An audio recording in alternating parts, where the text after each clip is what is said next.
Hello everyone, welcome back to my YouTube channel you and biology. आज हम करेंगे artificial insemination.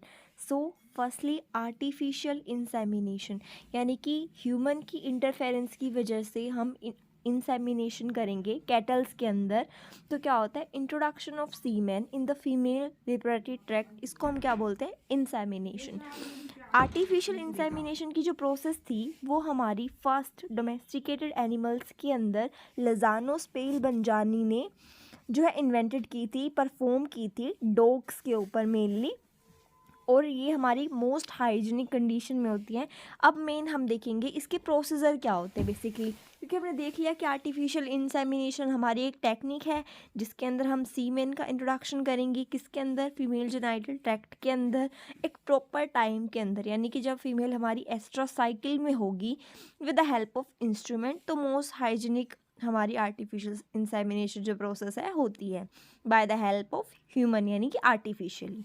तो procedure की सबसे पहले हम बात करते हैं तो हमारा सबसे पहले आएगा collection of semen from male. तो उसकी कुछ कंडीशंस होती हैं कि हम वहाँ पे क्या करेंगे, मैनेजमेंट ऑफ मेल करेंगे, उसका फिजिकल स्टेटस देखेंगे, हाउसिंग करेंगे उसकी, यानी कि प्रॉपर कंफर्टेबल उसको लिविंग देंगे, प्रिपरेशन करेंगे यानी कि प्री कलेक्शन करेंगे, टाइम एंड फ्रीक्वेंसी। कलेक्शन हम सीमेन की यंग मेल वहाँ पे हम प्रीफर करते हैं, क्योंकि वहाँ पे क्या होता है कि उसकी गुड न्यूट्रिशनल क्वालिटी होंगी वहाँ पे, और सीमेन की जो क्वालिटी होगी वो भी हमें वहाँ पे अच्छी देखने को मिलेगी। प्रीफर किए जाते हैं बेसिकली 12 मंथ बुल के अंदर, 7 to 8 मंथ्स गॉट के अंदर, एंड 24 मंथ हमारे होते हैं मेल हॉर्स के अंदर।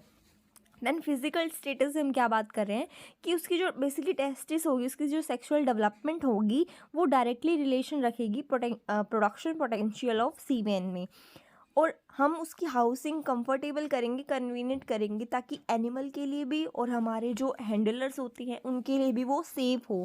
प्रिपरेशन करेंगे यानी कि एक बार प्री कलेक्शन करके देख लेंगे कि हमें जो परसेंटेज मिल रही है उसके अंदर मोटाइल स्पर्म उनकी गुड ईल्ड है और उनकी गुड जो है क्वालिटी है। तो उसके लिए हम टीज़र जो मैकेनिज़्म जो फॉल्स माउंटिंग होती है उसको यूज़ करते हैं। देन हमारे टाइम की बात आती है अर्ली मॉर्निंग, बेसिकली जब हमारे बुल अर्ली मॉर्निंग में फीडिंग से पहले अलर्ट होते हैं तो तब हम उसकी कलेक्शन करेंगे। फ्रीक्वेंसी जो होती है सीमेन कलेक्शन की वो डिपेंड करती है बेसिकली, अगर हमारे पास यंग जो बुल है उससे हम 2 से 3 बार कर सकते हैं कलेक्शन, लेकिन बेसिकली अगर हम इसको करके देखें कि हमारी फ्रीक्वेंसी जो पूरी कंप्लीटली अफेक्ट करती है सीमेन की जो है क्वालिटी को, तो स्पर्म काउंट को, तो हमें वंस अ वीक जो है प्रीफर करना चाहिए, और सक्सेसिवली 2 से 3 जो है हमारी कलेक्शन हो जाती हैं सेम बुल से। अब यहाँ आता है कि हम कलेक्शन जो होगा सीमेन का उसके मेथड्स, हम बेसिकली 3 मेथड होते हैं वहाँ पे, electro ejaculated method, massage method and collection on dummy cow. कैसे करते हैं इलेक्ट्रो इजैकुलेटेड मेथड, वहाँ पे हम क्या करेंगे, लो वोल्टेज का वीक करंट पास करेंगे, रेक्टम्स में हम इलेक्ट्रोड प्लेस करेंगे, तो वो क्या करेंगी, पेल्विक नर्व्स में जो है जनरेट करेंगी, इम्पल्स स्टिमुलेंट जनरेट करेंगी। तो उससे क्या होगा, जो एसेसरी ग्लैंड सिक्रेशन होते हैं वो लोअर वोल्टेज पे होती है, तो इजैकुलेशन हमारा हायर वोल्टेज पे हो जाएगा। ये हमारा लेस कंटामिनेशन मेथड होता है, हमें ईल्ड अच्छी मिलेगी, बट यहाँ पे क्या होता है एनिमल को डिस्कम्फर्ट हो जाता है, तो एथिकल्स रीजंस आता है यहाँ पे, तो मेनली ये हमारा मेथड यूज़ कम किया जाता है। सेकंड आता है हमारा मसाज मेथड, ये हमारा आउटडेटेड मेथड है, क्योंकि इसके अंदर जो मोर चांसेस होते हैं कंटामिनेशन के, क्योंकि इम्प्रॉपर बैलेंस हो जाएगा हमारा यूरिन के साथ में। क्योंकि यहाँ पे क्या होगा, हम रेक्टम की जो है एम्पुला होता है, मसाज मेथड हम क्या करते हैं, एम्पुला को मसाज करते हैं, एम्पुला को बेसिकली मसाज करते हैं और वहाँ पे इंड्यूस कराते हैं हम सीमेन फ्लो को। Then collection on dummy cow, यहाँ पे हम क्या करते हैं, एक डमी काउ को प्रिपेयर करते हैं स्टील फ्रेम के साथ में, ताकि जो नॉर्मल काउ की बिल्कुल सेम पहले उसको, मतलब यहाँ पे हम कहते हैं टीज़र मेथड यूज़ करते हैं, फॉल्स टीज़र मेथड, यानी कि हम जो काउ जो होंगी उनको पहले टीज़ कराएंगे, मतलब कि फॉल्स माउंट कराएंगे बुल के सामने, और फिर हम क्या करेंगे यहाँ पे कि डमी काउ सेम जो नॉर्मल काउ की तरह दिख रही होगी उसको हम बनाएंगे हैवी स्टील फ्रेम से, और आर्टिफिशियल वेजाइना को उसके अंदर हम फिट कर देंगे प्रॉपर हाइट के अंदर, एंड यहाँ पे एक 45 डिग्री एंगल जो है वहाँ पे हम बुल के पेनिस के साथ में हम जो है उसको फिक्स कर देंगे। अब है हमारा लाइव माउंट एंड टीजिंग प्रोसीजर ये हमने देखा ना कि मतलब यहाँ पे जो काऊ को बेसिकली प्रेग्नेंट काऊ को अवॉइड किया जाता है। बेटर यहाँ पे हम सेलेक्ट काऊ करेंगे जिसकी 2 से 3 काल्विंग हो गई हैं, तो यहाँ पे फोल्स मेथड का हम यूज़ करते हैं सीमेन कलेक्शन के लिए। देन आता है हमारा कि फैक्टर अफेक्टिंग सीमेन प्रोडक्शन। अब हमने सीमेन को प्रोडक्ट कर लिया, कलेक्शन कर ली हमने उसकी, तो फिर वो क्या करेगी, कुछ फैक्टर्स होते हैं जो अफेक्ट करते हैं उसकी क्वालिटी को, उसकी जो ईल्ड को। जैसे कि डिजीज़ है अगर तो क्वालिटी कम हो जाएगी, उसका न्यूट्रिशन कंटेंट क्या है। जैसे कंटिनेंटल जो डिजीज़ होती हैं, कंटिनेंटल जो ब्रीड्स होती हैं बेसिकली उनकी जो मैच्योरिटी होती है वो जल्दी हो जाती है और उनका गुड ईल्ड होता है स्पर्म का। लॉन्ग अगर डिस्टेंस हमारे बुल ने ट्रैवल किया है तो उसकी भी वॉल्यूम जो है डिक्रीज़ हो जाएगी। फ्रीक्वेंसी हमने बात की ना कि जितनी हम फ्रीक्वेंसी से इजैकुलेशन ज़्यादा इजैकुलेशन करेंगे तो उसका लो स्पर्म जो है काउंट हो जाएगा। देन हमारा इवैल्यूएशन आता है सीमेन क्वालिटी का। ये हमारा मेन क्रूशियल स्टेप होता है आर्टिफिशियल इंसेमिनेशन के अंदर, जो कि हम कलर, वॉल्यूम, डेंसिटी, एक्टिविटी के बेसिस पे हम स्पर्म को सेलेक्ट करते हैं। उसकी इवैल्यूएशन करते हैं कि हमें अच्छी यील्ड मिली है या फिर नहीं मिली। स्पर्म उसके अंदर जो है वो मोटाइल है या नॉन मोटाइल है, क्योंकि मोटाइल स्पर्म ही आगे जाके फर्टिलाइज़ कर पाएगा। तो हम बात करेंगे जैसे अगर हमारा जो सीमेन है उसकी अगर ट्रांसलूसेंट है, उसके हमें ट्रांसलूसेंट अपीयर हो रहा है तो उसके अंदर स्पर्म काउंट जो होंगे वो लो होंगे। लेकिन अगर हमारी उसकी ओपेक अपीयरेंस है तो उसका हाई स्पर्म काउंट हो जाएगा। जैसे अब उसकी अगर मान लो क्रूडी अपीयरेंस है तो उसका मतलब ये है, कर्डी अपीयरेंस है तो इसका मतलब ये है कि उसके अंदर जो है इन्फेक्शन है। तो मोटिलिटी ऑफ स्पर्म कैसे डिटरमाइन कर लेंगे हम, अंडर माइक्रोस्कोप हम डिटरमाइन कर लेंगे। और अगर हमें ये देखना है कि लाइव प्रोपोर्शन देखना है लाइव टू डेड स्पर्म का, कि उसमें कितने लाइव हैं कितने डेड, तो हम स्ट्रेन की हेल्प से हम देख सकते हैं। अब हमने कलेक्शन कर ली सीमेन की, उसका इवैल्यूएशन कर लिया, तो प्रिजर्वेशन ऑफ सीमेन। तो क्या होता है कि इजैकुलेटेड हमने स्पर्म कर लिया तो वो सर्वाइव नहीं कर पाता लॉन्ग पीरियड के लिए और हाइयर टेम्परेचर स्टोरेज के लिए। तो क्या होता है, इसलिए हम वहाँ पे कुछ डाइलुएंट्स ऐड करते हैं फॉर डिफरेंट कंडीशंस। तो बेसिकली डाइलुएंट्स क्या होते हैं, इनके अंदर प्रॉपर मिनरल एलिमेंट्स होते हैं और एरोबिक एनारोबिक जो है बेसिकली न्यूट्रिएंट्स होते हैं मेटाबॉलिक प्रोसेस के लिए। लिपोप्रोटीन लेसिथिन प्रेजेंट होता है कोल्ड शॉक से बचाए रखने के लिए। डाइलुएंट्स बेसिकली उनके अंदर बफरिंग कैपेसिटी होती है, यानी कि मेंटेन करके रखते हैं पीएच को, इंक्रीज़ करते हैं वॉल्यूम ऑफ स्पर्म को एंड उसके अंदर बैक्टीरियल ग्रोथ को जो है रोकते हैं। कुछ कॉमन डाइलुएंट्स है जैसे कि हमारा एग योक कोल्ड शॉक के अगेंस्ट होता है हमारा। फिर हमारा सोडियम सिट्रेट है, वाइबिलिटी फर्टिलिटी प्रिवेंट करता है। कार्बोहाइड्रेट हमारा सोर्स ऑफ एनर्जी जो है। अब आते हैं हमारे प्रिजर्वेशन की कुछ टेक्निक। डीप फ्रीजिंग हम कर सकते हैं जिसको क्रायो प्रिजर्वेशन, स्लो फ्रीजिंग कर सकते हैं हम, इंस्टेंट फ्रीजिंग कर सकते हैं। तो क्या होता है, अगर हमें लॉन्ग टर्म प्रिजर्वेशन करने तो आउट ऑफ 5 काउज 1 काउ इस डीप फ्रीजिंग मेथड से जो है प्रेग्नेंट होती है। तो इसके अंदर क्या होता है कि हम डीप फ्रीजिंग मेथड में ग्लिसरॉल जो है ऐड कर देते हैं, तो वो क्या करता है हमें लीथल इफेक्ट से है उसके अगेंस्ट जो हमें सीमेन को है जो प्रोटेक्ट करता है। तो बेसिकली ग्लिसरॉल क्या करता है, वो जो वाटर कंटेंट होता है सीमेन का उसको कम्प्लीटली रिमूव कर देता है और बेसिकली आइस क्रिस्टल जो है वो प्रिवेंट करता है उनकी फॉर्मेशन को।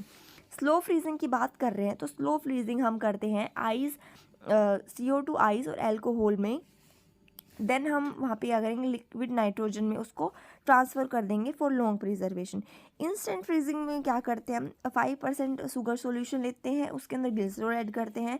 देन हम उसको 5 से 10 घंटों के लिए रखते हैं। देन 10 मिनट हम उसको ड्राई आइस पे रखते हैं। फिर सीमेन को हम क्या करते हैं, लिक्विड नाइट्रोजन बेसिकली वहाँ पे क्या होता है -196 टेम्परेचर होता है, वहाँ पे हम उसको लॉन्ग टर्म स्टोरेज के लिए फिक्स कर देते हैं। देन हमारा आता है थाविंग। थाविंग क्या होता है कि हमने अब प्रिजर्व कर लिया, तो प्रिजर्व कैसे किया, हमने फ्रोज़ किया, उसको फ्रीज़ किया है ना। तो अब फ्रीज़ तो हम सीमेन यूज़ नहीं करेंगे, हम क्या करेंगे उसको पिघलाएंगे, मेल्ट करेंगे। थाविंग बेसिकली होती है मेल्टिंग, उसको मेल्ट करेंगे, असेंशियल होती है बिफोर यूज़। क्योंकि क्या होगा यहाँ पे यहाँ पे हमने जो melting of semen should be quickly करेंगे ताकि जो प्रिवेंट हो जाए recrystallisation of water into bigger crystals, यानी कि ये रिक्रिस्टलाइजेशन को प्रिवेंट करेगी बिगर क्रिस्टल ताकि ना बन जाए। 34 डिग्री सेल्सियस पे होती है, 15 सेकंड के लिए होती है और ये हमारी होती है थर्मस फ्लास्क के अंदर। यानी बेसिकली जो फ्रोज़न थर्म है वो लिया हमने, उसको 34 डिग्री सेल्सियस पे हमने उसको जो है मेल्ट कर दिया, 15 सेकंड के अंदर वो मेल्ट हो जाएगा, फिर हम उसको यूज़ करेंगे। अब हमने कलेक्शन कर ली, इवेल्युएशन कर ली, प्रिजर्व भी कर लिया। अब हमारा फाइनल स्टेप, फोर्थ स्टेप आता है हमारा, हम वहाँ पे करेंगे डिपोजिशन, यानी कि इंसेमिनेशन करेंगे, इंट्रोडक्शन करेंगे उस सीमेन का फीमेल जेनिटल ट्रैक्ट के अंदर, जब वो हमारी काऊ क्या होगी, हमारी हीट पीरियड के अंदर होगी। और ये बेसिकली मिड जो सर्विक्स होता है फीमेल का, वो बेटर प्लेस होता है फर्टिलाइजेशन के लिए। तो देखा हमने कि मिड सर्विक्स जो है वो बेटर प्लेस होता है डिपोजिशन ऑफ स्पर्म के लिए। तो कुछ यहाँ पे जो इंसेमिनेटिक इक्विपमेंट्स आते हैं, जैसे कि प्लास्टिक सिरिंज हो गई, पिपेट हो गई, जो क्लीन ड्राई बेसिकली उनको यूज़ किया जाता है ताकि वेजाइना में इजीली वो है कोई जो इन्फेक्शन ना कोज कर दे। तो हमारे कुछ इक्विपमेंट्स आते हैं जिनका बेसिकली जो टेक्निक्स होते हैं, स्पेशलिस्ट होते हैं, वो यूज़ करते हैं। अब हम बात करेंगे इसकी मेथड ऑफ इंसेमिनेशन की, कैसे हम इंसेमिनेट कर सकते हैं। Method, ideal method and best method जो यूज़ किया जाता है मोस्ट वाइडली, रेक्टोवेजाइनल मेथड बोलते हैं उसको। इसमें क्या होता है बेसिकली, इसके अंदर जो मिड सर्विक्स आइडियल प्लेस होता है डिपोजिशन के लिए, रेक्टोवेजाइनल मेथड के अंदर क्या होता है कि हम यहाँ पे गन यूज़ करते हैं, आर्टिफिशियल गन, बेसिकली इंसेमिनेटिंग गन बोलते हैं उसको, उसका यूज़ किया जाता है ताकि वो क्या करेगी, सीमेन को सर्विक्स तक हेल्प करेगी, पैसेज क्रिएट करेगी, मिड सर्विक्स तक हमारा स्पर्म जो है चला जाए। फिर हमारे इसके कुछ जो है रेयर और बेसिकली आउटडेटेड हम बोल सकते हैं कि स्पेक्ट्रोवेजाइनल और वेजाइनल मेथड होते हैं, जो कि रेयर होते हैं और सेफ़ नहीं होते। स्पेक्ट्रम क्रिएट किया जाता है बेसिकली इसमें भी, ताकि मिड सर्विक्स तक हमारा जो है सीमेन डिपॉजिट हो जाए।